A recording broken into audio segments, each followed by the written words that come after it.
Cinema കാണുന്നതിന് മുമ്പ് ഈ പാട്ട് മെലഡി എന്ന രീതിയിൽ കേൾക്കുകയും സിനിമയ്ക്ക് ശേഷം ആ പാട്ട് കേൾക്കുമ്പോൾ നമുക്കുള്ളിലൊരു പക്ഷെ അത് ആദ്യം ഇറങ്ങിയ സമയത്ത് തന്നെ കുറെ പേര് പിന്നെ ഒരു ഹൊറർ മൂഡുണ്ട് മറ്റേ അങ്ങനെ പറയുന്നുണ്ടായിരുന്നു കുറെ പേര്.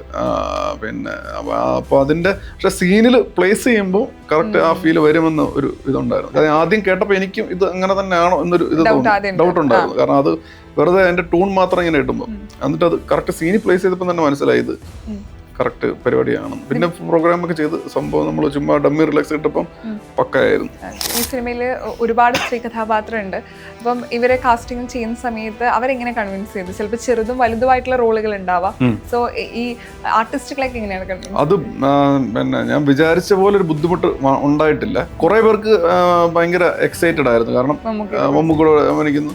പിന്നെ നമുക്ക് പ്രധാനപ്പെട്ട നായികമാർ കുറച്ചുപേർ അഭിനയിച്ചിട്ടുണ്ട്. അപ്പോൾ അവരെ അപ്രോച്ച് ചെയ്തപ്പോഴും ആദ്യമേ ഇതാണ് കഥ, ഇതാണ് സിറ്റുവേഷൻ പറയുന്നിടത്ത് എല്ലാവരും എക്സൈറ്റഡ് ആയിട്ട് തന്നെയാണ് വന്നത്. ആർക്കും അങ്ങനെ ഒരു ഒരു ബുദ്ധിമുട്ടോ അങ്ങനെയൊന്നും ഉണ്ടായിരുന്നില്ല. കഥാപാത്രവും സീനും പറഞ്ഞു കഴിഞ്ഞപ്പം എല്ലാവരും വളരെ താല്പര്യത്തോടു കൂടി തന്നെ വരികയും ചെയ്ത് നന്നായിട്ട് പെർഫോം ചെയ്യുകയും ചെയ്തു. കാരണം 2-3 പേര് ഭയങ്കര ഇമ്പോർട്ടൻ്റ് ആണല്ലോ. അതിൽ പല സ്ഥലത്തും മമ്മൂക്കയുടെ ഒരു ഡയലോഗ് പ്രസന്റേഷൻ ഉണ്ട്. അതിപ്പം റൊമാൻറ്റിക് രീതിയിലാണെങ്കിലും ഇത് ഫ്ലേർട്ട് ചെയ്യുന്ന രീതിയിലാണെങ്കിലും ഒരു കൺവേ ചെയ്യുന്ന ഒരു രീതി ഉണ്ടായിരുന്നു. അതൊക്കെ എങ്ങനെയായിരുന്നു അദ്ദേഹത്തിന്റെ ഒരു ഡയലോഗ്സ് എല്ലാം നമ്മൾ എഴുതിയിരുന്ന അതുപോലെ തന്നെ വന്നിട്ടുണ്ട്. കാരണം അദ്ദേഹമാണ് ഇത് പറയാൻ പോകുന്നത്.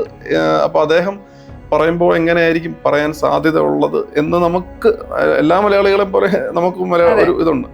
അപ്പൊ ആ ഒരു ഇത് മുന്നിൽ കണ്ട് എഴുതിയതാണ്. അതങ്ങനെ പാളിയിട്ടില്ലായിരുന്നു. കാരണം മിക്കവാറും എല്ലാം സെയിം ഡയലോഗ്സ് തന്നെ ഉപയോഗിച്ചതും മാത്രമല്ല അദ്ദേഹം വളരെ മനോഹരമായിട്ട് എല്ലാം ഡെലിവറി ചെയ്തിട്ടുണ്ട്. റിയൽ ലൈഫ് സ്റ്റോറി ആസ്പദമാക്കിയിട്ടുള്ള ഒരു സിനിമയാണ്. അപ്പം എന്തൊക്കെ റിസർച്ച് ഇതിന് മുമ്പിൽ നടന്നിട്ടുണ്ട്? ഇല്ല, അങ്ങനെ റിസർച്ച് ഇപ്പൊ ഞാൻ കുറുപ്പിൽ വർക്ക് ചെയ്യുന്ന സമയത്ത് അന്വേഷിച്ച ഉദ്യോഗസ്ഥരെ പോയി കാണുകയും അതിൻ്റെ പുറകെ കുറേ മാധ്യമപ്രവർത്തകരെ പോയി കാണുകയും നടന്ന സ്ഥലങ്ങളിൽ പോയി കുറേ വ്യക്തികളെ കാണും, അങ്ങനെ കുറേ പരിപാടി നടത്തി. ഇതിനകത്ത് അങ്ങനെ പോയിട്ടില്ല. ഇത് നമുക്ക് നെറ്റിൽ നിന്ന് അവൈലബിൾ ആയിട്ടുള്ള ഇൻഫർമേഷൻ മാത്രമേ ഉപയോഗിച്ചിട്ടുള്ളൂ. അതിൻ്റെ പുറത്ത് ബിൽഡ് ചെയ്ത ഫിക്ഷണൽ സിനിമാറ്റിക് പ്രിമൈസിനെ എൻഹാൻസ് ചെയ്യാൻ മാത്രമേ നോക്കിയുള്ളൂ. റിസർച്ച് അതിന് അപ്പുറത്തോട്ട് പോയിട്ടില്ല. കാരണം അല്ലാതെ ഒരു സാധനം ഉണ്ടെന്നുള്ളൊരു ആത്മവിശ്വാസം ഉണ്ടായിരുന്നു. പക്ഷെ ഒരു പൊതുവായിട്ടുള്ള ഒരു ക്യാരക്ടർ പിടിക്കുകയും ചെയ്തിട്ടുണ്ട്. കാരണം എപ്പോഴും അദ്ദേഹം വളരെ അപൂർവം ചില സീൻസിലൊഴികെ ബാക്കി കാണുന്ന എല്ലാ കഥാപാത്രങ്ങളോടും അഭിനയിച്ചുകൊണ്ടിരിക്കുന്ന ഒരു കഥാപാത്രമാണ്. സ്വന്തം ഐഡന്റിറ്റിയെ ഒരിടത്തും റിവീൽ ചെയ്യാൻ നിർവാഹമില്ലാതെ ഒരു കോൺ ആർട്ടിസ്റ്റായിട്ടാണ് അദ്ദേഹം ഈ സിനിമയിൽ ത്രൂ ഔട്ട് കാണിക്കുന്നത്. സ്വന്തം കുടുംബത്തിലാണെങ്കിലും മറ്റ് പ്രൊഫഷനിലാണെങ്കിലും അല്ലെങ്കിൽ ഈ പറഞ്ഞ കണ്ടുപിടുന്ന സ്ത്രീകൾ എല്ലായിടത്തും പുള്ളി ഒരു കോൺ ആർട്ടിസ്റ്റായിട്ടാണ് പെർഫോം ചെയ്തുകൊണ്ടിരിക്കുന്നത്. അപ്പോൾ ഈ രണ്ട് സംഗതികളുടെയും കൂടെ ഒരു കൾമിനേറ്റീവ് പരിപാടിയാണ് ചെയ്തത്. വിനായകൻ ഈ സിനിമയിൽ പോകുന്ന ഒരു വണ്ടി, അതായത് പോലീസ് വാഹനങ്ങൾ എപ്പോഴും കണ്ട് വരാത്ത തരത്തിലൊരു അതിന് അദ്ദേഹം എന്നെ ഒരു പോലീസ് ഓഫീസറാണ്, എന്നാൽ പ്രത്യക്ഷത്തിൽ പോലീസ് ഓഫീസർ ആണെന്ന് പുറത്ത് പറയാൻ പറ്റാത്ത അല്ലെങ്കിൽ പറയാത്ത രീതിയിലുള്ള ഒരു ക്യാരക്ടറൈസേഷനാണ്.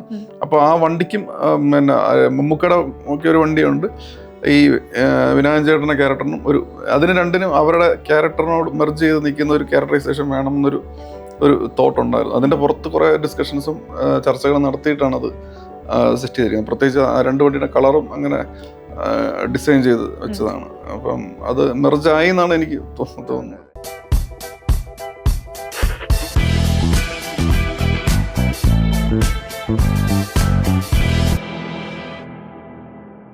ഹായ്, ഹലോ, നമസ്കാരം. സൈന സൗത്ത് പ്ലസിന്റെ എല്ലാ പ്രേക്ഷകർക്കും സ്വാഗതം. This is me Shijana Jose Prakash. ഇപ്പോൾ തിയേറ്ററുകളിൽ സക്സസ്ഫുള്ളി റണ്ണിങ് ആയിക്കൊണ്ടിരിക്കുന്ന കളങ്കാവിൽ എന്ന ഏറ്റവും പുതിയ ചിത്രത്തിന്റെ ഡയറക്ടറാണ് ഇന്നിൻ്റെ കൂടെ ജോയിൻ ചെയ്യുന്നത്. ഒരുപാട് സ്നേഹത്തോടെ സ്വാഗതം ചെയ്യുന്നു, ജിതിൻ കെ ജോസ്. ഇപ്പം തിയേറ്ററിൽ സിനിമ റിലീസ് ആവുന്നതിന് മുൻപ് തന്നെ ഈ സിനിമ തിയേറ്ററിൽ വിജയിക്കും എന്നൊരു കോൺഫിഡൻറ്റ് ഉണ്ടായിരുന്നു. അതുപോലെ ഒരു മാസ് ഓഡിയൻസിന് ഈ സിനിമ കണക്റ്റ് ആവുകയോ എന്നൊരു ഡൗട്ടും കൂടെ മനസ്സിലുണ്ടായിരുന്നു. തിയേറ്ററിൽ ഇപ്പം സിനിമ റിലീസ് ആവുന്നു, എങ്ങനെയുണ്ട് റെസ്പോൺസ്? വളരെ നമ്മൾ വിചാരിച്ചതിനേക്കാളും ഒരുപാട് കൂടുതൽ റെസ്പോൺസ് വരുന്നുണ്ട്. പിന്നെ ഈ പറഞ്ഞ പോലെ തന്നെ മാസ് ഓഡിയൻസിന് കണക്ട് ആകുമെന്ന് ചെറിയ കൺഫ്യൂഷൻസ് ഉണ്ടായിരുന്നു. പിന്നെ സിനിമയിലൊരു കോൺഫിഡൻസ് ഉണ്ടായിരുന്നു, ഒരു ഗ്രൂപ്പ് ഓഫ് ആൾക്കാർ കണക്ട് ആകുമെന്നും ആ ഒരു ഇതുണ്ടായിരുന്നു. പക്ഷെ ഇതുപോലെ ഒരു സക്സസ് ആകുമെന്ന് വിചാരിച്ചില്ലായിരുന്നു. അതിൽ ഭയങ്കര സന്തോഷമുണ്ട്. ഇപ്പം നമ്മുടെ മലയാള സിനിമയിൽ തന്നെ റിയൽ ലൈഫ് സ്റ്റോറീസ്, കഥാപാത്രങ്ങളൊക്കെ സിനിമയായിട്ട് വന്നിട്ടുണ്ട്. ഈ സൈനൈഡ് മോഹൻ എന്നൊരു കഥാപാത്രം അല്ലെങ്കിൽ ഇത് സിനിമയാക്കി ചെയ്യാം എന്നൊരു തോട്ട് എപ്പോഴും മുതലാണ് വന്നത്. അതിപ്പോൾ മമ്മൂക്ക ചെയ്യാം അല്ലെങ്കിൽ മമ്മൂക്കിന് ഇത് കാസ്റ്റ് ചെയ്യാം എന്നൊരു എങ്ങനെയാണ്, എപ്പോഴായിരുന്നു ആ ഒരു തോട്ടൊക്കെ എപ്പോഴാണ് മനസ്സിൽ വന്നത്? തോട്ട് വന്നത് എപ്പോഴാണെന്ന് പറഞ്ഞാൽ, പിന്നെ എനിക്ക് ആദ്യം എൻ്റെ കോറൈറ്റർ ജിഷ്ണുവാണ് ഇതുപോലെ ഒരു സംഭവം ഉണ്ട്. മീൻസ് എനിക്കും എവിടെ കേട്ടിട്ടുണ്ടായിരുന്നു. അപ്പോൾ ഡീറ്റെയിൽ ആയിട്ട് ഇങ്ങനെ ഒരു സംഗതി ഉണ്ടെന്നൊക്കെ പറഞ്ഞ് ഇങ്ങനെ ഇതിനെപ്പറ്റി സംസാരിക്കാൻ തുടങ്ങിയത്. അപ്പോൾ അന്നത്തെ സംസാരങ്ങളിൽ അങ്ങനെ എനിക്ക് ഭയങ്കര കോൺഫിഡൻസ് അല്ലെങ്കിൽ ഒരു എക്സൈറ്റ്മെന്റ് വരാത്തതിന്റെ കാരണം ഈ സൈലന്റ് മൂവ്മെന്റ് സ്റ്റോറി എന്ന് പറയുന്നത് എല്ലാവർക്കും അറിയാവുന്ന ഒരു സ്റ്റോറിയാണ്. പിന്നെ അതിനകത്തൊരു സിനിമാറ്റിക്കലി ഒരു പരിധിക്കപ്പുറം ഒരു ഫുൾ ലെങ്ത് സിനിമയ്ക്ക് ഉള്ള സാധനം മീൻസ് നമുക്ക് തിയേറ്റർ സിനിമ എന്ന് പറയുമ്പോൾ അതിന് ഒരു സമയം ഒരു കൺസ്ട്രെയിൻ ഉണ്ടല്ലോ. അപ്പോൾ അതിനകത്ത് ഒരു എക്സൈറ്റ്മെന്റ് ആയിട്ട് ഒരു സാധനം പറയാനുള്ളതുണ്ടോ എന്നൊരു സംശയം തോന്നി. വേറെ ഒന്നുമില്ല, പുള്ളിയുടെ പരിപാടിയാണെങ്കിൽ കുറെ റിപ്പറ്റീഷൻ ആണ്. പിന്നെ പുള്ളിയിലോട്ട് എത്തുന്നതാണെങ്കിലും ഭയങ്കര ഒരു എക്സൈറ്റിംഗ് പരിപാടിയോ അങ്ങനെയല്ല. ഒരു സിനിമാറ്റിക് നമുക്ക് ഒരു റിയൽ സംഭവം എന്നുള്ള രീതി കേൾക്കുമ്പോൾ ഭയങ്കര എക്സൈറ്റ്മെന്റ് തോന്നും. ഒരു സിനിമാറ്റിക്കലി അപ്പീലിംഗ് ആണോ എന്നൊരു സംശയം ഉണ്ടായിരുന്നു. പിന്നെ നമ്മൾ വേറെ കുറച്ച് യാത്ര നടക്കുമ്പോൾ ശരിക്കും പറഞ്ഞാൽ ഗോകുലത്തിൽ എക്സിക്യൂട്ടീവ് പ്രൊഡ്യൂസർ പിന്നെ കൃഷ്ണമൂർത്തി ചേട്ടൻ പുള്ളിയായിട്ടുള്ള ഒരു സംസാരത്തിലാണ് പുള്ളി ഒരു സജഷൻ പറയുന്നത്. ഈ സിനിമ കണ്ടവർക്കറിയാം, ഈ സ്റ്റാൻലി എന്ന് പറയുന്ന കഥാപാത്രത്തിന് ഒരു പ്രൊഫഷൻ കൊടുത്തിട്ടുണ്ട്. അപ്പോൾ അത് പുള്ളി സജസ്റ്റ് ചെയ്ത്. അപ്പോൾ അന്നേരവും അങ്ങനെ അത് ഒരു കറക്റ്റായിട്ട് തോന്നിയില്ല. പക്ഷെ അത് വെച്ചിട്ടുള്ള ആലോചനയിൽ 2-3 സീക്വൻസ് മനസ്സിലോട്ട് വന്നു. അത് ഭയങ്കര എക്സൈറ്റിംഗ് ആയിട്ട് തോന്നി. അതിൻ്റെ പുറത്താണ് എന്നാന്ന് ഫുൾ ലെങ്ത് സിനിമയായിട്ടൊന്ന് ആലോചിച്ച് നോക്കിയാലോ എന്നുള്ള ഒരു ത്വര ഉണ്ടാകുന്നത് അത് തന്ന ഒരു പ്രചോദനത്തിൽ നിന്നാണ്. അങ്ങനെയാണ് സിനിമ ജനിക്കുന്നത് വേണമെങ്കിൽ പറയാം. ഇപ്പം ഒരു ആദ്യ സംവിധായകൻ എന്ന നിലയിൽ തന്നെ ഇപ്പൊ മമ്മൂക്ക പോലൊരു നടനെ വെച്ച സിനിമ ചെയ്യാന്ന് പറയുന്നത് പുതുമക എല്ലാ സംവിധായകരുടെ ഒരു ഡ്രീമാണ്. അപ്പം ആദ്യം ഈ കഥാപാത്രം എഴുതുന്ന സമയത്ത് പോലീസ് വേഷമായിരുന്നു മമ്മൂക്കിനെ കൊണ്ട് ചെയ്യിപ്പിക്കാൻ തീരുമാനിക്കുന്നത്. മമ്മൂക്ക തന്നെയാണ് വില്ലൻ വേഷം ചെയ്യാം എന്നൊരു അഭിപ്രായം പറയുന്നത്. സോ തുടക്ക സമയത്ത് തന്നെ ആദ്യം പോലീസ് വേഷം മമ്മൂക്കയാണെങ്കിൽ വിനായകൻ തന്നെയായിരുന്നു വില്ലൻ വേഷം? അല്ലല്ല, അങ്ങനെ അല്ലായിരുന്നു. നമ്മൾ 2 പ്രധാനപ്പെട്ട കഥാപാത്രങ്ങൾ എന്നുള്ള രീതിയിൽ സിനിമ ഡിസൈൻഡ് ആയിരുന്നു. അപ്പൊ ഇതുപോലെ ഈ ഒരു കഥാപാത്രം മമ്മൂക്കയിലോട്ട് അങ്ങനെ ഒരു ധൈര്യം അങ്ങനെ ഒരു തോട്ട് നമുക്ക് വരുന്നില്ലായിരുന്നു. അപ്പം നമ്മൾ പിന്നെ മമ്മൂക്കയിലോട്ട് എങ്ങനെയും എത്തണം എന്നൊരു ഇതുണ്ടായിരുന്നു. ആദ്യത്തെ സിനിമയിനൊക്കെ പുറത്ത് ഈ സബ്ജക്റ്റിൽ എന്തോ ഒരു കോൺഫിഡൻസ് ഉണ്ട്. അപ്പോൾ അതേ കോൺഫിഡൻസ് അദ്ദേഹത്തിന് തോന്നിയാൽ ചിലപ്പം അദ്ദേഹം അങ്ങനെ വരാമെന്നുള്ള ഇതിന്റെ പുറത്ത് അങ്ങനെ ഒരു തോന്നലുണ്ടായിരുന്നു. അപ്പം എനിക്കുള്ള കണക്ഷൻസ് വെച്ച് അങ്ങനെ ട്രൈ ചെയ്ത് നോക്കിയതാണ്. അപ്പം വിവേക് രാമദേവൻ എന്നൊരു എക്സിക്യൂട്ടീവ് പ്രൊഡ്യൂസർ ഉണ്ട്. പുള്ളി ത്രൂ നമ്മൾ CV സാരഥി ചേട്ടനൊക്കെ അങ്ങനെ പൃഥ്വിരാജിലോട്ടാണ് ആദ്യം എത്തിയത്. അപ്പം പുള്ളിക്കും അത് വർക്കായി. പുള്ളിയും മമ്മൂക്കയിലോട്ട് തന്നെ നമ്മൾ പറയാതെ തന്നെ മമ്മൂക്കയും കൂടെ ഉണ്ടെങ്കിൽ രസമുള്ള ഒരു പ്രോജക്റ്റ് ആവുമെന്ന് പറഞ്ഞ് അങ്ങനെയാണ് മമ്മൂക്കയിലോട്ട് എത്തുന്നത്. പിന്നെ എന്താ സംഭവിച്ചതെന്ന് പറഞ്ഞാൽ സബ്ജക്റ്റ് ഏകദേശം അദ്ദേഹത്തിന് അറിയാം, ചെയ്യാമെന്നുള്ള ഒരു താല്പര്യം പ്രകടിപ്പിച്ചു. അദ്ദേഹത്തിന്റെ ഒരു ഡേറ്റ് അവൈലബിലിറ്റിക്ക് അനുസരിച്ച് പ്രോജക്റ്റ് ഓണായ സമയമായപ്പം പൃഥ്വി അവൈലബിൾ അല്ലാതായി. അപ്പോൾ അങ്ങനെ രണ്ടാമത് ഇത് ഷൂട്ട് തുടങ്ങാനായിട്ടുള്ള ഒരു പ്രോസസ്സ് അല്ലെങ്കിൽ അത് ഒഫീഷ്യലി ഓൺ ആകുന്നു എന്നൊരു ഘട്ടത്തിൽ ആണ് മമ്മൂക്ക പെട്ടെന്ന് ഇങ്ങനെ ഒരു സജഷൻ പറയുന്നത്. അപ്പൊ പെട്ടെന്ന് നമുക്ക് അത്രയും കാലം നമ്മുടെ മൈൻഡിൽ ഉണ്ടായിരുന്ന കൺസെപ്റ്റ് അതെ അന്നേരം അത് വർക്കാവും അങ്ങനെ എന്നൊരു. പക്ഷെ പിന്നെ ഒന്ന് ആലോചിച്ചപ്പം തന്നെ മനസ്സിലായി ഇതാണ് ഇതിൻ്റെ ഒരു പരിപാടി, ഇത് വേറൊരു പരിപാടി വരുമല്ലോ സാർ, ഇത് ഒന്ന് ചെയ്ത് കഴിഞ്ഞാൽ എന്നൊരു ഇത് മനസ്സിലോട്ട് കയറി. പിന്നെ നമ്മളൊന്ന് റീറൈറ്റ് ചെയ്ത് സെറ്റ് ചെയ്ത് ഇപ്പം കാണുന്ന ഒരു അവസ്ഥയിലോട്ടാക്കി. ഇപ്പൊ വിനായകനായാലും മമ്മൂക്കയായാലും നമ്മൾ കാണാത്ത ഒരു ക്യാരക്ടർ നമുക്ക് അത് ഡയറക്ടറായാലും റൈറ്ററിനായാലും ഇത് എങ്ങനെയായിരിക്കും ഇത് വരിക എന്നൊരു ഡൗട്ട് ഉണ്ടാവുമല്ലോ. അപ്പം ക്യാരക്ടേഴ്സിലൊരു മാറ്റങ്ങൾ സ്ക്രിപ്റ്റിൽ വരുന്ന സമയത്ത് എങ്ങനെയായിരിക്കണം ഈ 2 കഥാപാത്രങ്ങൾ വരണ്ടേ എന്നതില് ഭയങ്കര സട്ടിലായിട്ടാണ് രണ്ടുപേരും പെർഫോം ചെയ്യുന്നത്. അപ്പൊ അതിൽ എന്തൊക്കെ എപ്പോഴും കണ്ടുവരുന്ന ഒരു ക്രൈം ത്രില്ലറിൽ നിന്ന് മാറി എന്തൊക്കെ വരണം എന്നൊരു മനസ്സിലൊരു പ്ലാൻ ഉണ്ടായിരുന്നു. ഇതിപ്പം ക്രൈം ത്രില്ലർ ജോണറിനോടൊപ്പം തന്നെ ക്രൈം ഡ്രാമ എന്നൊരു ജോണറും കൂടെ മിക്സ് ചെയ്ത് പോകാവുന്ന ഒരു തീരുമാനത്തിലാണ് ഇത് പോയത്. കാരണം ഇപ്പം പ്ലെയിൻ ത്രില്ലർ പരിപാടിക്ക് അത് ഒരുപാട് സാധനങ്ങൾ വന്ന് അപ്പം അതിനകത്ത് നമ്മൾ പുതുമകൾ സൃഷ്ടിക്കാനായിട്ട് കുറച്ച് വെല്ലുവിളിയുള്ള ഒരു മേഖലയാണ് ഈ ക്രൈം ത്രില്ലർ ആണെങ്കിലും ക്രൈം ഡ്രാമയൊക്കെ ആണെങ്കിൽ പോലും. അപ്പം അങ്ങനെയാണ് ഈ 2 ജോണറും കൂടെ മിക്സ് ചെയ്ത് ഒന്ന് ട്രൈ ചെയ്യാവുന്ന അങ്ങനെ വർക്ക് ചെയ്തതാണ്. അപ്പൊ പിന്നെ മമ്മൂക്ക ചെയ്താൽ എങ്ങനെ ആയിരിക്കും എന്നുള്ളതിനുള്ള നമ്മുടെ മനസ്സിൽ തോന്നുന്ന രീതിയിലാണ് അതിനെ ഡെവലപ്പ് ചെയ്തതും പിന്നെ റീറൈറ്റ് പരിപാടിയൊക്കെ ചെയ്തത്. വിനായക ചേട്ടനാണെങ്കിലും ഇതുവരെ ചെയ്തിട്ടുള്ളതിന് കുറച്ച് മാറിയുള്ള ഒരു പരിപാടിയാണ് ചെയ്തിരിക്കുന്നത്. പക്ഷെ അതിലങ്ങനെ ഒരു എന്തോ ഒരു ആത്മവിശ്വാസം ഉണ്ടായിരുന്നു. നമ്മൾ അദ്ദേഹവുമായിട്ടുള്ള ചർച്ചകളിൽ നിന്നും അദ്ദേഹത്തിന് അത് കറക്റ്റായിട്ട് കിട്ടിയിട്ടുണ്ടെന്ന് മനസ്സിലായിരുന്നു. പിന്നെ വന്ന് ചെയ്ത് ആദ്യത്തെ ഒരു 1-2 ദിവസം കൊണ്ട് തന്നെ അത് സെറ്റായി, പിന്നെ അങ്ങ് പോയി. ഇപ്പൊ മമ്മൂക്ക ഈ ക്യാരക്ടർ ഭയങ്കര എൻജോയ് ചെയ്ത് ചെയ്യുന്നത് ഇപ്പൊ പലപ്പോഴും പ്രൊമോഷൻ വരുമ്പോഴും ആയാലും അദ്ദേഹം പറയുമ്പോൾ അതിൽ പല സീനുകളും മമ്മൂക്കയുടെ കയ്യിലിട്ട് ഒരുപാട് ഇംപ്രൂവ്മെന്റ്സ് പുള്ളി ഇൻപുട്ട് ചെയ്ത് ഒരുപാടുണ്ട്. മീൻസ് പുള്ളി ഭയങ്കര എക്സൈറ്റഡ് ആയിട്ടാണ് ഈ ക്യാരക്ടർ ചെയ്തോണ്ടിരുന്നത്. അദ്ദേഹത്തിന് അങ്ങനെ ഒരു പിന്നെ ഇതുപോലത്തെ ഒരു ഓറയുള്ള ഒരു ക്യാരക്ടറാണ് ചെയ്യുന്നതെന്നും ഒരു പിന്നെ പ്രോട്ടോകോണിസ്റ്റ് സ്വഭാവം ഇല്ലാത്തൊരു സാധനമാണ്. അങ്ങനെ ഒരു പിന്നെ ടെൻഷനോ സമ്മർദ്ദമോ അങ്ങനെയൊന്നുമില്ല. പുള്ളി ഭയങ്കര എക്സൈറ്റഡ് ആയിട്ട് പുള്ളിക്ക് ഒരുപാട് പെർഫോം ചെയ്യാൻ പറ്റുന്ന ഒരു സാധനം ചെയ്യുന്നതിൻ്റെ ഒരു ഒരു ഒരു ഒരു ഒരു ഇമോഷൻ നമുക്ക് അറിയാൻ പറ്റുന്നുണ്ടായിരുന്നു. അപ്പം അതുകൊണ്ട് തന്നെ ഓരോ മീൻസ് ഓരോ പർട്ടിക്കുലർ സീൻസും ചെയ്യുന്നതിന് മുമ്പ് അതെങ്ങനെ അദ്ദേഹത്തിൻ്റെതായ രീതിയിൽ ബെറ്റർ ആക്കാം എന്നുള്ള ഒരു കൃത്യമായ ആലോചനകൾ നടത്തിയിട്ടാണ് വരുന്നത്. അത് നമുക്ക് മനസ്സിലാകുമായിരുന്നു. ഇപ്പോൾ ഈ സിഗരറ്റ് പിന്നെ ചവയ്ക്കുന്നതാണെങ്കിലും അത് ഇങ്ങനെ റോൾ ചെയ്ത് പോകുന്നതും പിന്നെ അങ്ങനെ ഒരുപാട് സ്ഥലങ്ങളിൽ പിന്നെ മറ്റേ കണ്ണാടിയുടെ പരിപാടികളും അങ്ങനെ കുറേ സാധനങ്ങൾ മൈന്യൂട്ടായിട്ടുള്ള കുറേ സാധനങ്ങൾ പുള്ളി തന്നുകൊണ്ടേയിരുന്നു. അത് നമുക്കും ഭയങ്കര എക്സൈറ്റിംഗ് ആയിരുന്നു ആ ഒരു രീതിയിൽ വർക്ക് ചെയ്യാനായിട്ട്. ഓക്കെ. ഇപ്പം മമ്മൂക്കയുടെ കാമുകിമാരടുത്തൊക്കെ ഇപ്പൊ ചില സ്ഥലത്ത് ഭയങ്കര മെച്ചുവേർഡ് ആയിട്ട് ചെയ്യും, ചിലത് ഭയങ്കര സങ്കടം ആയിരിക്കും, പല വേരിയേഷനിലാണ് പെർഫോം ചെയ്യുന്നത്. അപ്പം മമ്മൂക്ക് ഇതൊക്കെ ചെയ്യുമ്പോൾ മമ്മൂക്കിൻ്റെ ഒരു ഇൻപുട്ട് ഉണ്ടായിരുന്നോ? അത് നമ്മള് പിന്നെ എഴുത്തിൽ അത് ഏതാണ്ട് ഡിസൈൻ ചെയ്ത് വെച്ചിട്ടുണ്ടായിരുന്നു. അത് ആ ഒരു പ്രോസസ്സ് മൊത്തത്തിൽ വേറൊരു പാറ്റേണിലാണ് കാണിച്ചിരിക്കുന്നത്. ഓരോ ആൾക്കാരെ ഇങ്ങനെ ഷിഫ്റ്റ് ചെയ്ത് അത് ആ ഒരു എൻ്റയർ പ്രോസസ്സിനെ പല വ്യക്തികളിലൂടെയാണ് കാണിച്ചിരിക്കുന്നത്. അപ്പം ഈ പല വ്യക്തികളും പല ബാക്ക്ഗ്രൗണ്ടിൽ നിന്ന് വരുന്നവരാണ്, പല മാനസികാവസ്ഥ ഉള്ളവരാണ്. അതൊക്കെ ഡിസൈൻ ചെയ്ത് വെച്ചിരുന്നു. അതിൽ നിന്നുകൊണ്ട് തന്നെ അദ്ദേഹം കുറച്ചും കൂടെ അദ്ദേഹത്തിന് മാത്രം പറ്റുന്ന കുറേ പരിപാടികൾ ഇട്ടിട്ടാണ് പോയിരിക്കുന്നത്. പക്ഷെ ഒരു പൊതുവായിട്ടുള്ള ഒരു ക്യാരക്ടർ പിടിക്കുകയും ചെയ്തിട്ടുണ്ട്. കാരണം എപ്പോഴും അദ്ദേഹം വളരെ അപൂർവം ചില സീൻസിലൊഴികെ ബാക്കി കാണുന്ന എല്ലാ കഥാപാത്രങ്ങളോടും അഭിനയിച്ചുകൊണ്ടിരിക്കുന്ന ഒരു കഥാപാത്രമാണ്. സ്വന്തം ഐഡന്റിറ്റിയെ ഒരിടത്തും റിവീൽ ചെയ്യാൻ നിർവാഹമില്ലാതെ ഒരു കോൺ ആർട്ടിസ്റ്റായിട്ടാണ് അദ്ദേഹം ഈ സിനിമയിൽ ത്രൂ ഔട്ട് കാണിക്കുന്നത്. സ്വന്തം കുടുംബത്തിലാണെങ്കിലും മറ്റ് പ്രൊഫഷനിലാണെങ്കിലും അല്ലെങ്കിൽ ഈ പറഞ്ഞ കണ്ടുപിടുന്ന സ്ത്രീകൾ എല്ലായിടത്തും പുള്ളി ഒരു കോൺ ആർട്ടിസ്റ്റ് ആയിട്ടാണ് പെർഫോം ചെയ്തുകൊണ്ടിരിക്കുന്നത്. അപ്പോൾ ഈ രണ്ട് സംഗതികളുടെയും കൂടെ ഒരു കൾമിനേറ്റീവ് പരിപാടിയാണ് ചെയ്തത്. അത് ഭയങ്കര വന്നിട്ടുണ്ട് തിയേറ്ററിൽ. ഇപ്പൊ തിരുവനന്തപുരം സ്ലാങ് ആണ് സംസാരിക്കുന്നത്. തമിഴ്നാട് തിരുവനന്തപുരം ബോർഡർ അങ്ങനെ കണക്ട് ചെയ്യാൻ വേണ്ടിയിട്ടാണോ തിരുവനന്തപുരം തന്നെ സ്ലാങ് സംസാരിക്കാം? അതെ അങ്ങനെയായിരുന്നു. നമ്മൾക്ക് പ്രത്യേകിച്ച് തിരുവനന്തപുരം തമിഴ്നാട് ബോർഡറിന് ഒരു പ്രത്യേകത ഉണ്ട്. അവിടെ ഒരു ഏരിയ കഴിഞ്ഞ് കഴിഞ്ഞാൽ പിന്നെ വെസ്റ്റേൺ ഗട്ട്സിൻ്റെ എൻഡാണ്. വെസ്റ്റേൺ ഗട്ട്സ് കഴിഞ്ഞിട്ട് പിന്നെ പ്ലെയിൻ ആണ്. പ്ലെയിൻ എന്ന് പറയുമ്പോൾ വെസ്റ്റേൺ ഗട്ട്സിൻ്റെ ഒന്ന് മാറി അവിടെ ഈ പിന്നെ പരസ്പരം ഇടകലർന്നാണ് വരുന്നത്. അവിടെ ഈ ഗട്ട്സിൻ്റെ ഈ ഒരു സെപ്പറേഷൻ ഇല്ല. അതുകൊണ്ട് തന്നെ കൾച്ചറും ഭയങ്കരമായിട്ട് മിക്സാണ്. അപ്പോൾ ഭാഷയിലും ആ ഒരു സംഗതിയുണ്ട്. രണ്ട് ഭാഷയും കൈകാര്യം ചെയ്യുന്ന ആൾക്കാരുണ്ട്. പിന്നെ അവിടെ ചില ഏരിയയിൽ നമുക്ക് സംസാരിക്കുമ്പോൾ ഇതൊരു മലയാളമാണോ തമിഴാണോ പറയുന്നത് മനസ്സിലാകാത്ത അങ്ങനെ സംസാരിക്കുന്നവരുണ്ട്. അപ്പം പിന്നെ ആ പ്രദേശത്തിന്റെ ഒരു ഭൂമിയും അവിടുത്തെ ഒരു ജോഗ്രഫിയും അധികം മലയാള സിനിമയിൽ എക്സ്പ്ലോർ ചെയ്തിട്ടില്ല. പ്രത്യേകിച്ച് പിന്നെ നാഗർകോവിൽ, കന്യാകുമാരി ഭാഗത്ത് അങ്ങനെ കുറെ സ്ഥലം. അപ്പൊ അതെല്ലാം കൊണ്ടാണ് അവിടെ അങ്ങനെ പ്ലേസ് ചെയ്തത്. ഇപ്പൊ വിനായകൻ ഈ സിനിമയിൽ പോകുന്ന ഒരു വണ്ടി, അതായത് പോലീസ് വാഹനങ്ങൾ എപ്പോഴും കണ്ട് വരാത്ത തരത്തിലൊരു വാഹനമാണ്. സോ അതിന്റെ എങ്ങനെയായിരുന്നു, അതിലൊരു ഡീറ്റെയിലിംഗ് എങ്ങനെയായിരുന്നു? അതിന് പിന്നെ അദ്ദേഹം ഇന്ന ഒരു പോലീസ് ഓഫീസറാണ്, എന്നാൽ പ്രത്യക്ഷത്തിൽ പോലീസ് ഓഫീസർ ആണെന്ന് പുറത്ത് പറയാൻ പറ്റാത്ത അല്ലെങ്കിൽ പറയാത്ത രീതിയിലുള്ള ഒരു ക്യാരക്ടറൈസേഷനാണ്.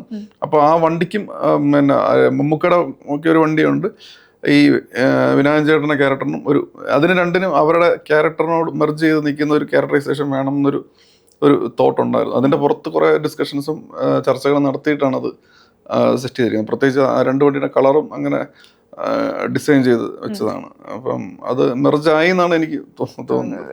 എനിക്ക് 2010 കാലഘട്ടമാണ്. അപ്പൊ അതിൽ കോസ്റ്റ്യൂമും ഭയങ്കര ഇമ്പോർട്ടന്റ് ആണ്. അപ്പൊ അതിൽ എത്രത്തോളം ഈ രീതിയിൽ തന്നെ വേണമെന്നൊരു നിർബന്ധം ഉണ്ടായിരുന്നു. അത് പിന്നെ പ്രത്യേകിച്ച് ഒരുപാട് സ്ത്രീ ക്യാരക്ടേഴ്സും പിന്നെ മമ്മൂക്കയുടെ ക്യാരക്ടറിന് ഒരു പെക്യൂലിയറിറ്റി ഉണ്ട്. അത് എന്തായാലും കോസ്റ്റ്യൂംസിൽ വന്നേ പറ്റത്തുള്ളൂ. ഈ സ്ത്രീ ക്യാരക്ടേഴ്സിനാണെങ്കിൽ ഇത്രയും നമ്പർ ഓഫ് ആൾക്കാരുണ്ട്. അതിന് ഓരോന്നിനും ചെറുതായിട്ട് വന്നു പോകുന്നവരോട്ട് കുറച്ച് കൂടുതൽ നേരമുള്ളവരുണ്ട്. അപ്പോൾ എല്ലാത്തിനും ഒരു ഐഡന്റിറ്റി കോസ്റ്റ്യൂമിൽ വരുത്തിയേ പറ്റത്തുള്ളൂ. അപ്പം പിന്നെ മമ്മൂക്കയുടെ പേഴ്സണൽ കോസ്റ്റ്യൂം ചെയ്യുന്ന അഭിയാണ്. പുള്ളി ഈ സബ്ജക്റ്റ് അറിഞ്ഞപ്പോൾ പുള്ളിക്ക് തന്നെ മൊത്തം ചെയ്യണമെന്ന് ആഗ്രഹം ഉണ്ടായെന്ന് പറഞ്ഞ് അങ്ങനെ പുള്ളി അവിടെ സ്ഥലങ്ങളിലൊക്കെ കുറേ ട്രാവൽ ചെയ്ത് കുറേ റെഫറൻസ് ഒക്കെ എടുത്താണ് സെറ്റ് ചെയ്തത്. അത് ഭയങ്കര നന്നായിട്ട് ചെയ്തിട്ടുണ്ടായിരുന്നു. ഇപ്പോൾ ഈ സിനിമയിൽ ഒരുപാട് സ്ത്രീ കഥാപാത്രമുണ്ട്. അപ്പം ഇവരെ കാസ്റ്റിംഗ് ചെയ്യുന്ന സമയത്ത് അവരെങ്ങനെ കൺവിൻസ് ചെയ്തു? ചിലപ്പോൾ ചെറുതും വലുതുമായിട്ടുള്ള റോളുകൾ ഉണ്ടാവാം. സോ ഈ ആർട്ടിസ്റ്റുകളൊക്കെ എങ്ങനെയാണ് കൺവിൻസ്? അത് പിന്നെ ഞാൻ വിചാരിച്ച പോലെ ഒരു ബുദ്ധിമുട്ട് ഉണ്ടായിട്ടില്ല. കുറെ പേർക്ക് ഭയങ്കര എക്സൈറ്റഡ് ആയിരുന്നു. കാരണം മമ്മൂക്കയോട് അഭിനയിക്കുന്നു. പിന്നെ നമുക്ക് പ്രധാനപ്പെട്ട നായികമാരും കുറച്ചുപേർ അഭിനയിച്ചിട്ടുണ്ട്. അപ്പോൾ അവരെ അപ്രോച്ച് ചെയ്തപ്പോഴും ആദ്യമേ ഇതാണ് കഥ, ഇതാണ് സിറ്റുവേഷൻ പറയുന്നിടത്ത് എല്ലാവരും എക്സൈറ്റഡ് ആയിട്ട് തന്നെയാണ് വന്നത്. ആർക്കും അങ്ങനെ ഒരു ഒരു ബുദ്ധിമുട്ടോ അങ്ങനെയൊന്നും ഉണ്ടായിരുന്നില്ല. കഥാപാത്രവും സീനും പറഞ്ഞു കഴിഞ്ഞപ്പം എല്ലാവരും വളരെ താല്പര്യത്തോടു കൂടി തന്നെ വരികയും ചെയ്ത് നന്നായിട്ട് പെർഫോം ചെയ്യുകയും ചെയ്തു. കാരണം 2-3 പേര് ഭയങ്കര ഇമ്പോർട്ടൻ്റ് ആണല്ലോ. തുടക്കത്തിലുള്ളതും പിന്നെ രജിഷയുടെ ക്യാരക്ടർ, ഇതൊക്കെ പ്രധാനപ്പെട്ട അവർ നന്നായിട്ട് തന്നെ ചെയ്യുകയും ചെയ്തു. ഇപ്പം സിനിമയുടെ അവസാനം നത്ത് പരുന്തുന്നുണ്ട് 2 പക്ഷികളെ കാണിക്കുന്നുണ്ട്.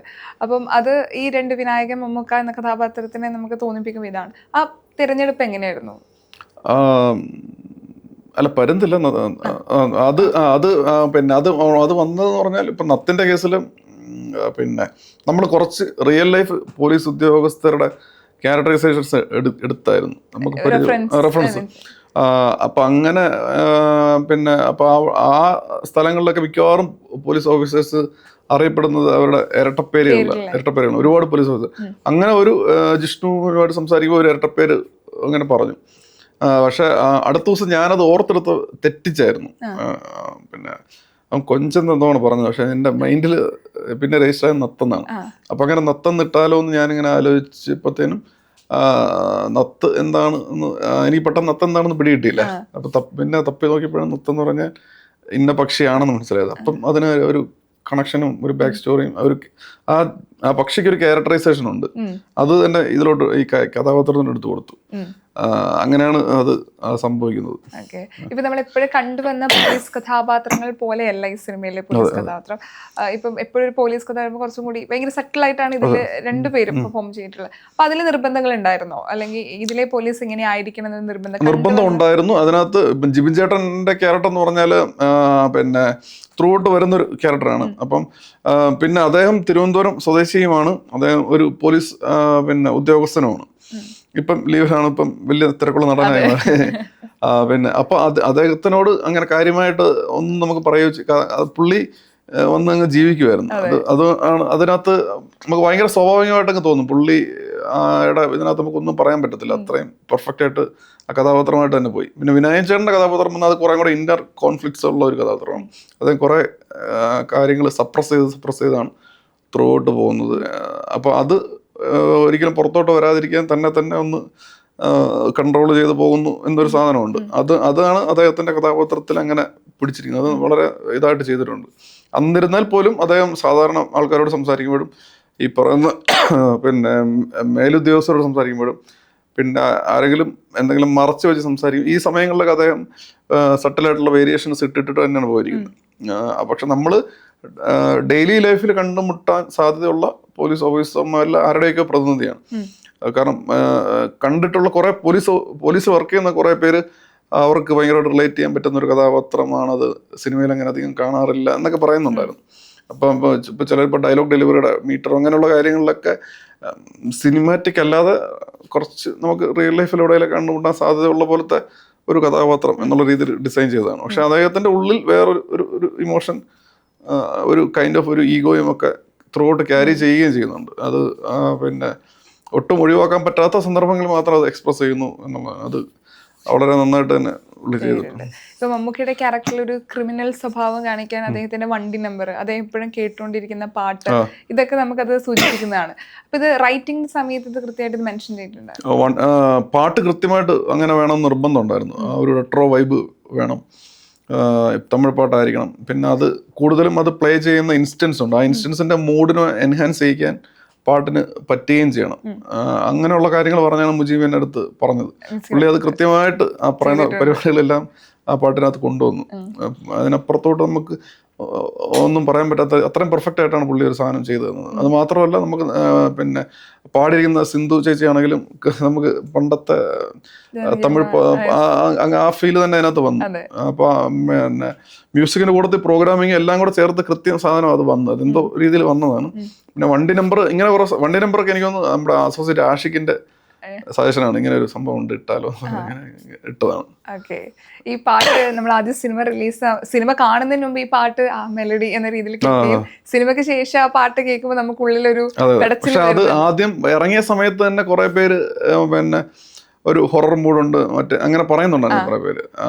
പിന്നെ അപ്പോൾ അതിന്റെ പക്ഷെ സീനിൽ പ്ലേസ് ചെയ്യുമ്പോൾ കറക്റ്റ് ആ ഫീൽ വരുമെന്ന് ഒരു ഇതുണ്ടായിരുന്നു. കാരണം ആദ്യം കേട്ടപ്പോൾ എനിക്കും ഇത് അങ്ങനെ തന്നെയാണോ എന്നൊരു ഇത് ഡൗട്ട് ഉണ്ടായിരുന്നു. കാരണം അത് വെറുതെ അതിന്റെ ടൂൺ മാത്രം ഇങ്ങനെ ഇടുമ്പോൾ എന്നിട്ട് അത് കറക്റ്റ് സീനിൽ പ്ലേസ് ചെയ്തപ്പോൾ തന്നെ മനസ്സിലായി ഇത് കറക്റ്റ് പരിപാടിയാണെന്ന്. പിന്നെ പ്രോഗ്രാം ഒക്കെ ചെയ്ത് സംഭവം നമ്മൾ ചുമ്മാ ഡമ്മി റിലാക്സ് കിട്ടപ്പം പക്കായിരുന്നു. ഇപ്പൊ സിനിമ ഇപ്പൊ റിലീസ് ചെയ്ത് മമ്മൂക്കയുടെ ഒരു റെസ്പോൺസ് എങ്ങനെയാ ശരിക്കും? മമ്മൂക്ക വളരെ വളരെ ഹാപ്പിയാണ് റെസ്പോൺസിലും കാര്യത്തിലൊക്കെ. കാരണം അദ്ദേഹത്തിന് പേഴ്സണലി എനിക്കറിയാവുന്ന ഒരു ഇതെന്ന് പറഞ്ഞാൽ നമ്മൾ ചെയ്ത ഒരു കട്ട് അദ്ദേഹം എന്തായാലും കണ്ടിട്ടുണ്ടായിരുന്നു. അന്ന് അദ്ദേഹം ഭയങ്കര ഹാപ്പി ആയിരുന്നു സിനിമയില്. പിന്നെ നമ്മൾ കുറെ പേര് കാണും, അപ്പൊ ചിലർക്ക് ഇത് സാധാരണ എല്ലാവർക്കും കണക്ട് ആവുമോ എല്ലാവർക്കും കണക്ട് ആവുമോ എന്നുള്ള അഭിപ്രായങ്ങളും ഇതിന്റെ പേസ് ആൾക്കാർ പിന്നെ ഒരുപാട് ഹൈപ്പും എക്സ്പെക്ടേഷൻസും ഒക്കെ പടത്തിനുണ്ടായിരുന്നു. അപ്പൊ അതിനോട് ചേർന്ന് നിൽക്കുന്നതാണോ ഇതിന്റെ പേസ് എന്നൊക്കെയുള്ള ഒരുപാട് സംശയങ്ങൾ പറയാറ്. അപ്പൊ അദ്ദേഹത്തിനും അവസാനം ചെറിയ എന്നോട് പറഞ്ഞിട്ടില്ല, പക്ഷെ എനിക്ക് തോന്നി ചിലപ്പോൾ ഇനി അങ്ങനെ ഡൗട്ട് ഉണ്ടായിരിക്കും. കാരണം നമുക്ക് എല്ലാവർക്കും ഡൗട്ട് ഉണ്ടായിരുന്നു ഇത് പബ്ലിക് എന്തുമാത്രം ഇത് അക്സെപ്റ്റൻസ് തിയേറ്ററിൽ വരുമോ ഇല്ല. പക്ഷെ അതും എല്ലാം കൂടെ വന്നപ്പോഴത്തേനും അദ്ദേഹം ഭയങ്കര ഹാപ്പിയാണ്. പ്രത്യേകിച്ച് അദ്ദേഹത്തിന്റെ പെർഫോമൻസ് ആണല്ലോ പടത്തിന്റെ നട്ടെല്ലെന്ന് പറയുന്നത്. അപ്പൊ അതിനെപ്പറ്റി അതും ഭയങ്കര സട്ടിലായിട്ടുള്ള സംഗതികളാണ്, ഭയങ്കര അതുകൊണ്ട് അത് കൃത്യമായ ആൾക്കാർ തിരിച്ചറിഞ്ഞ് അതിനെപ്പറ്റി ഒരുപാട് ഡിസ്കഷൻസ് വരുന്നുണ്ട്. അപ്പം ഞാനിപ്പോഴും സെറ്റിൽ അദ്ദേഹത്തിന്റെ അടുത്തായിരുന്നു. പിന്നെ അപ്പൊ നമുക്ക് മനസ്സിലാക്കാൻ പറ്റും ഓരോ ചെറിയ ചെറിയ വീഡിയോസിൽ ആൾക്കാർ പറയുന്ന കാര്യങ്ങളും അങ്ങനെയുള്ള കാര്യങ്ങളൊക്കെ അദ്ദേഹം തന്നെ കാണിച്ചു തരുന്നുണ്ടായിരുന്നു. ഇത് എല്ലാം നോക്കുന്നുണ്ട് പറഞ്ഞു. പക്ഷെ നമ്മൾ വിചാരിക്കാത്ത ഒരുപാട് കാര്യങ്ങൾ അദ്ദേഹം എല്ലാം ശ്രദ്ധിക്കുന്നുണ്ട്, എല്ലാ കാര്യങ്ങളും ഇത് ചെയ്യുന്നുണ്ട്. അതിൽ നമുക്കും സന്തോഷമുണ്ട്. ഇപ്പൊ അദ്ദേഹത്തിന്റെ കരിയറിൽ ഇത്തരത്തിലൊരു കഥാപാത്രം പെർഫോമൻസ് വൈസ് നമ്മളത് ഭയങ്കരമായിട്ട് മമ്മൂക്ക എന്ന രീതിയിൽ കാണുകയാണ്. അപ്പം ആദ്യത്തെ സംവിധാനം അതിൽ മമ്മൂക്കിനെ വെച്ച് ഇത്തരത്തിലുള്ള കഥാപാത്രം ചെയ്യുമ്പോൾ എത്രത്തോളം ടെൻഷൻ ഉണ്ടായിരുന്നു? പിന്നെ അതിലൊരു ടെൻഷൻ ഉണ്ടായിരുന്നു. അത് ത്രൂ ഔട്ട് തിയേറ്ററിൽ കാണുന്ന മൊമെന്റ് വരെ ഉണ്ടായിരുന്നു. അതായത് ഇത്രയും സ്റ്റാർഡുള്ള ഇത്രയും പേര് സ്നേഹിക്കുന്ന ഒരു കഥാപാത്രമാണ്, ഒരു മനുഷ്യനാണ് അദ്ദേഹം. വന്ന് ഇങ്ങനെ ഒരു സാധനം ചെയ്യുമ്പോൾ ആൾക്കാർ ആരുടെ പക്ഷത്ത് നിൽക്കുമായിരിക്കും. കാരണം നമ്മൾ പോസ്റ്റ് പ്രൊഡക്ഷൻ ചെയ്യുമ്പോൾ തന്നെ അതിൽ വർക്ക് ചെയ്യുന്ന ചില ആൾക്കാരും പറയുന്നത് നമുക്ക് ഇതിപ്പോൾ ആരുടെ പക്ഷത്ത് നിൽക്കണം, കൺഫ്യൂഷൻ ഇരിക്കുന്നുണ്ട് എന്നൊക്കെ. അപ്പോൾ സിനിമ കാണുമ്പോഴും അങ്ങനെ തന്നെ തുടക്കത്തിൽ ഒരു പർട്ടിക്കുലർ സീനിൽ അദ്ദേഹം ചെയ്യുന്ന ഒരു പ്രവൃത്തിക്ക് കയ്യടി ഉണ്ടായിരുന്നു. അത് കയ്യടിക്കേണ്ട പ്രവൃത്തി അല്ലത്. അപ്പം തന്നെ നമുക്ക് ഇത് പക്ഷെ അവസാനം അദ്ദേഹത്തിന് എതിരെ ഒരു ഇത് കിട്ടുമ്പോഴും ആൾക്കാർ കൈയടിച്ചു. അപ്പം അവസാനമായപ്പോഴത്തേനും ആൾക്കാർ കഥാപാത്രമായി തന്നെ ഉൾക്കൊണ്ട് അദ്ദേഹം ആ ഒരു മൊമെന്റിൽ മറ്റേ ഒരു എന്താ പറയുക ആ ക്ലൈമാക്സിൽ ആ ഒരു പരിപാടി വരുന്ന മൊമെന്റിൽ തന്നെ കൈയടി വന്നു. അപ്പം തന്നെ നമുക്കും ആശ്വാസം ആയി എന്നുള്ളതാണ്. ഇപ്പൊ കൈയിട്ട ഒരു പെർട്ടിക്കുലർ സീൻ പറഞ്ഞു. അതുപോലെ ഇപ്പൊ പേപ്പർ അദ്ദേഹത്തിന്റെ ഫോട്ടോ നോക്കുമ്പോൾ കൈ വിറക്കുന്ന ഒരു രീതി, ടെൻഷൻ ഉള്ള രീതി, അങ്ങനെ കുറെയൊക്കെ പെർഫോമൻസ് ഭയങ്കരമായിട്ട് ഞെട്ടിയിട്ടുണ്ട്. അപ്പൊ ഇത് ഷൂട്ടിംഗ് സമയത്തെ ഇപ്പൊ നമ്മൾ നേരിട്ട് കാണല്ലോ, ഏറ്റവും കൂടുതൽ അങ്ങനെ ഞെട്ടിയിട്ടുള്ള വാവും തോന്നിയിട്ടുള്ള ഒരു സീൻ എന്തെങ്കിലും ഉണ്ടോ അദ്ദേഹത്തിന്റെ പെർഫോമൻസ് വെച്ച്? അതില് പറഞ്ഞിട്ടുണ്ടെന്ന് തോന്നുന്നു. അതായത് മറ്റേ സിഗരറ്റ് ഇത് ചെയ്യുന്നത് അതുപോലെ കുറെ മൊമെന്റ്സ് ഉണ്ട്. വളരെ മൈന്യൂട്ടായിട്ടുള്ള സാധനങ്ങൾ ഇട്ടിട്ട് കാണുമ്പോൾ നമുക്കൊരു ഹൈ വരുന്നു. എനിക്ക് മാത്രമല്ല എല്ലാവർക്കും വരുമായിരുന്നു. പിന്നെ ഈ സീനിൽ പ്രത്യേകിച്ച് ഈ സീനിൽ കയ്യിലൊരു സിഗരറ്റ് ഉണ്ട്, അതൊരു ബെയ്റ്റ് ആയിട്ട് യൂസ് ചെയ്യുന്നതാണ്. അപ്പൊ അത് യൂസ് ചെയ്ത ഒരാളൊരു പ്ലേസ് കൊണ്ട് പ്ലേസ്മെന്റിന് വേണ്ടിയിട്ടുള്ള സാധനമാണ്.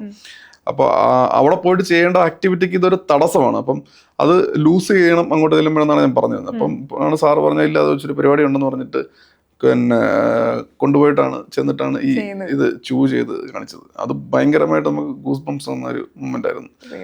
അതപ്പം തിയേറ്ററിൽ അങ്ങനെ അതിന്റെ ഫീൽ എന്താ അതും എല്ലാവർക്കും അക്സെപ്റ്റൻസ് വന്നു. ബട്ട് അന്ന് അതിനെപ്പറ്റി നമുക്ക് അറിഞ്ഞുകൂടാ. പക്ഷെ നമ്മളെ സംബന്ധിച്ച് സിനിമ ചെയ്യുക എന്ന പ്രോസസ്സിനകത്ത് നിന്ന് നോക്കുമ്പോൾ അത് ഭയങ്കരമായിട്ട് അൺഎക്സ്പെക്റ്റഡ് ആയിട്ട് കിട്ടിയ ഒരു ബോണസ് പോലത്തെ സംഗതിയായിരുന്നു. അത് അദ്ദേഹം ചെയ്യുമ്പോൾ അദ്ദേഹം അതിന്റെ എല്ലാ ഇമോഷനും കിട്ടുന്ന രീതിയിൽ അത് ചെയ്തു. അത് ഭയങ്കര സ്ക്രീനിൽ നമുക്ക് കാണാനും പറ്റി അത്രയും ആ ഒരു തന്നെ. ഇപ്പം വിനായകന്റെ ഇപ്പോഴത്തെ ലൈഫ് സ്റ്റോറി പറയുന്ന സമയത്ത് തന്നെ മമ്മൂക്കയുടെ ഒരു ചൈൽഡ്ഹുഡ് ഒരു നറേഷൻ ഡ്രോയിങ്സിൽ കാണിക്കുന്നുണ്ട്. അത് തിയേറ്ററിൽ കാണുന്ന സമയത്ത് ഇത് എങ്ങനെ ഇവർ എഡിറ്റിംഗിൽ അത് നല്ല ബുദ്ധിമുട്ടായിരുന്നു. അത് മീൻസ് അങ്ങനെ ഒരു സാധനം വേണമെന്ന് പറഞ്ഞപ്പോൾ തന്നെ എങ്ങനെയോ യാദൃശ്ചികമായിട്ടും എനിക്ക് ഏതോ യാത്രയിലാണ് ഇങ്ങനെ ഒരു സീക്വൻസ് വരുന്നത്. അപ്പം ഭയങ്കര എക്സൈറ്റ്മെന്റ് തോന്നി. അത് പിന്നെ എഴുതി സെറ്റ് ചെയ്തു. പക്ഷെ അതിനകത്തൊരു പ്രശ്നം എന്ന് പറഞ്ഞാൽ ഇത് വേറൊരാളോട് കൺവേ ചെയ്യാൻ ഭയങ്കര ബുദ്ധിമുട്ടായിരുന്നു. ഇപ്പൊ നമ്മൾ ഫിലിം മേക്കിങ്ങിൽ ഏറ്റവും വലിയ പരിപാടി ആണ് ആർട്ടിക്കുലേഷൻ എന്ന് പറയുന്ന സംഗതി. ഇപ്പൊ ക്രൂ മെമ്പേഴ്സ് ഒരുപാട് പേരുണ്ട്, ഇവരെല്ലാം കൂടെ ചേർന്നിട്ടാണല്ലോ ചെയ്യുന്നത്. അപ്പൊ ഇത് പൂർണ്ണമായിട്ടും മറ്റുള്ള ആൾക്കാരിലോട്ട് എത്തുന്നില്ലായിരുന്നു അതിനകത്ത്. അപ്പം അത് ഷൂട്ട് ചെയ്യുമ്പോഴും എല്ലാം ഈ പ്രശ്നം ഉണ്ടായിരുന്നു. ഇപ്പൊ ഇത് എങ്ങനെയാണ് ഇത് പ്ലേസ് ചെയ്യാൻ പോണത് എന്നുള്ളത് ഒരു പരിധിക്കപ്പുറം മറ്റുള്ളവർക്ക് കിട്ടാനുള്ള ബുദ്ധിമുട്ടുണ്ടായിരുന്നു. അപ്പൊ എഡിറ്റിംഗ് ടേബിളിലും അതേപോലെ അത് കഴിഞ്ഞിട്ട് അത് ഡബില് സാധനം മാച്ച് ചെയ്യുന്ന രീതിയിൽ ഡബ് ചെയ്യുന്നതും അതൊക്കെ വിനായകൻ ചേട്ടന് നല്ലപോലെ കഷ്ടപ്പെട്ടെന്ന് പറഞ്ഞാൽ നമ്മൾ തമ്മിൽ ഇരുന്നിരുന്ന് പുള്ളിയും കുറെ കോൺട്രിബ്യൂട്ട് ചെയ്ത് ബുദ്ധിമുട്ടിയൊക്കെ തന്നെയാണ് ചെയ്തത്. അത് അത്രയും ആ സീക്വൻസിൽ കിട്ടുമോ, കാണുന്നവർക്ക് കിട്ടുമോ എന്ന് അറിഞ്ഞൂടാ. ബട്ട് അതിൽ അത്യാവശ്യം ആ പണിയെടുത്തു മാത്രമല്ല, ചെയ്യാൻ ഇത്തിരി എക്സൈറ്റ്മെന്റ് ഉണ്ടായിരുന്നു. ഇപ്പോഴും അത് ഫസ്റ്റ് കാഴ്ചയിൽ എന്തായാലും ആൾക്കാർക്ക് പൂർണ്ണമായിട്ടും കിട്ടത്തില്ല. സീക്വൻസ് അതിനകത്ത് കിട്ടാത്ത എലമെന്റ്സ് എന്തായാലും ഉണ്ടായിരിക്കും. അത് അങ്ങനെ കിട്ടേണ്ട കുറച്ച് കിട്ടിയാലും മതി എന്നുള്ള രീതിയിൽ തന്നെ ഇട്ടിരിക്കുന്നതാണ്. ഇപ്പൊ ട്രാവലിംഗ് നന്നായിട്ട് നടന്നിട്ടുണ്ട് ഇതിന്റെ ഷൂട്ടിംഗിൽ. ഏതൊക്കെ ലൊക്കേഷനിലാണ് ഇത് ഷൂട്ട് ചെയ്തിട്ടുള്ളത്? ഇപ്പൊ തമിഴ്നാട്ടിലാണെങ്കിൽ ഇതിന്റെ കേരളം കാണിക്കുന്നത് കൂടുതലും പിന്നെ തമിഴ്നാട് മെയിനായിട്ട്, പിന്നെ നാഗർകോവിൽ, കന്യാകുമാരി, പിന്നെ മുട്ടം, അങ്ങനത്തെ മാർത്താണ്ഡത്തിന്റെ കുറച്ച് പരിസര പ്രദേശങ്ങൾ, പിന്നെ ഇങ്ങനെയുള്ള സ്ഥലങ്ങളാണ് കൂടുതലും ഇത് ചെയ്തിരിക്കുന്നത്. പിന്നെ കുറെ ഇന്റീരിയർ പോർഷൻ, ബാക്കി കുറെ സാധനങ്ങൾ എറണാകുളം ജില്ലയുടെ പല സ്ഥലങ്ങൾ, പിന്നെ കുറച്ച് തൊടുപുഴ, പിറവം, അങ്ങനെയൊക്കെയുള്ള സ്ഥലങ്ങളാണ് ഷൂട്ട് കൂടുതലും പോയത്. ഇപ്പം ആദ്യത്തെ സംവിധാനം ചെയ്യുന്നതാണെങ്കിൽ നേരത്തെ തന്നെ സ്ക്രിപ്റ്റ് വേറെ സംവിധാനത്തിന് വേണ്ടിയിട്ട് തയ്യാറെടുത്ത് വെച്ചിട്ടുണ്ടായിരുന്നു? ആദ്യം തന്നെ ഈ സിനിമ തന്നെ ചെയ്യണമെന്നൊരു പ്ലാനോട് കൂടിയാണോ? അങ്ങനെ പ്ലാൻ ഉണ്ടോന്ന് സംശയമുണ്ട്. വേറെ 1-2 സബ്ജക്റ്റുകളൊക്കെ ഇങ്ങനെ നോക്കുന്നുണ്ടായിരുന്നു. പിന്നെ ഇത് ഇങ്ങനെ ചെയ്ത് വന്നപ്പം ഇത് ചിലപ്പം കുറച്ച് അങ്ങോട്ട് അപ്പ് ചെയ്യാൻ സാധ്യതയുണ്ടെന്ന് തോന്നി. അങ്ങനെ പിന്നെ ഇതിന്റെ പുറകെ തന്നെ ആയിരുന്നു കൂടുതലും. ഇപ്പം എനിക്ക് തോന്നുന്നു ഇപ്പം ജിനെ സംബന്ധിച്ചിടത്തോളം ഇനി വരുന്ന സിനിമകളും ആളുകൾ പ്രതീക്ഷിക്കും. കാരണം കണങ്കാവിൽ റിലീസിന് മുൻപ് തന്നെ ആളുകൾ ശ്രദ്ധിച്ചൊരു സിനിമ, റിലീസിന് ശേഷം ഡയറക്ടറെ കുറിച്ച് സംസാരിക്കുന്നു, സിനിമയെ കുറിച്ച് സംസാരിക്കുന്നു. അത് എത്രത്തോളം ഇനി മുന്നോട്ടുള്ള അല്ലെങ്കിൽ ഒരു കരിയറിലും അതൊരു എന്താ പറയാ, ഇനി നല്ല മികച്ച സിനിമകൾ ചെയ്യണം എന്നൊരു പ്രഷർ ഉണ്ടോ? അങ്ങനെ പ്രഷർ ഫീൽ ചെയ്യാൻ തുടങ്ങിയിട്ടില്ല. അത് വരുമായിരിക്കും.